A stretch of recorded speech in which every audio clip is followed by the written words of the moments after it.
With all the tell-all books coming out regarding, of course, the ex-royals Harry and Meghan, is it time then for someone else to have their turn at turning the page? As ever, let me explain. Hi, good morning, Neil Sean here in the very heart of London. Today, we're in a place that will be familiar to many people, in fact, if you were a musician way back in the 50s, 60s, 70s, sort of into the 80s but faded off. We're talking Denmark Street. It's the home of the songwriters, singers, music publishers. You came on this street if you were looking for a hit. And in fact, when you talk about paparazzi, celebrity, that sort of stuff, a lot of stars would come on this street and set up the picture going into the publishing houses. It was an amazing place, really. I think the sort of place you would know it for similarly, if you are an American, would be the Brill building, you know, the place where Carole King, Neil Sedaka, people like that all plied their trade, including Burt Bacharach. Many people just having pianos in rooms, and the singer or the act would go up, listen to the song, and then decide if they liked it or not, and then perhaps record it, buy it, and come back and do some publicity. It all happened here. Totally different place today, lots of restaurants, lots of redevelopment going on, but is it for the better? Don't know about you, you feel like you're really walking in history. So much talent has walked down this street. Liberace, Frank Sinatra, so many other people. Back as ever though to your breaking royal story of the day. Now, as you know, with Meghan Markle, it must be very annoying because whichever way you turn, someone else has got a book out about you, you know. Tom Bower's Revenge really kicked off the season, didn't it? Being a #1 bestseller now for weeks on end, and really lifting the lid, according to his sources, of what life was like prior and of course during her stint in the British monarchy.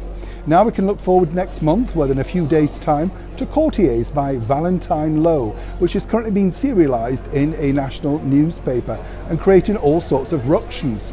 As we told you recently here on the show, Prince Harry believes the only way to stem this is to start to get litigation, but as he's seen before, it doesn't necessarily work. The reason why it doesn't work is because, you know, there are too many stories, and as ever, what's interesting on this particular occasion, Miss Markle herself doesn't see it's the right way to go, believing that if you highlight that, then you give more publicity to that particular book, you know. Don't really know how that works myself, but there you go. Good story nonetheless. But what's happening now is her own publisher, which she had a deal with and still has an outstanding deal for one more book to follow, following the release, over 2 years ago now? The Bench. Do you remember that book? That's right. Well, that was through Penguin, and that was the strike deal that they did between Harry and Meghan. Hers allegedly was, I'm not quite sure. We never really knew, did we?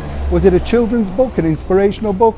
Not quite sure really what it was about, but as I said at the time, some lovely illustrations. Truly, lovely drawings.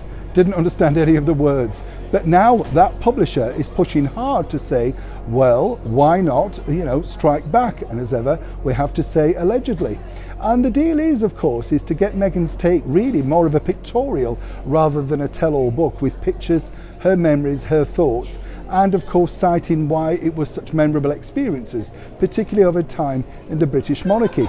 Kind of makes sense in many respects. Not quite sure exactly who's going to believe that, or indeed who would buy it, simply because the ongoing battle over here in the United Kingdom is whenever Meghan does an interview, there's always somebody ready to come out and say that didn't happen, I never met her, that's not true.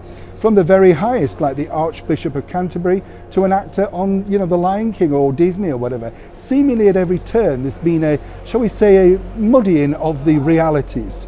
Let's be kind.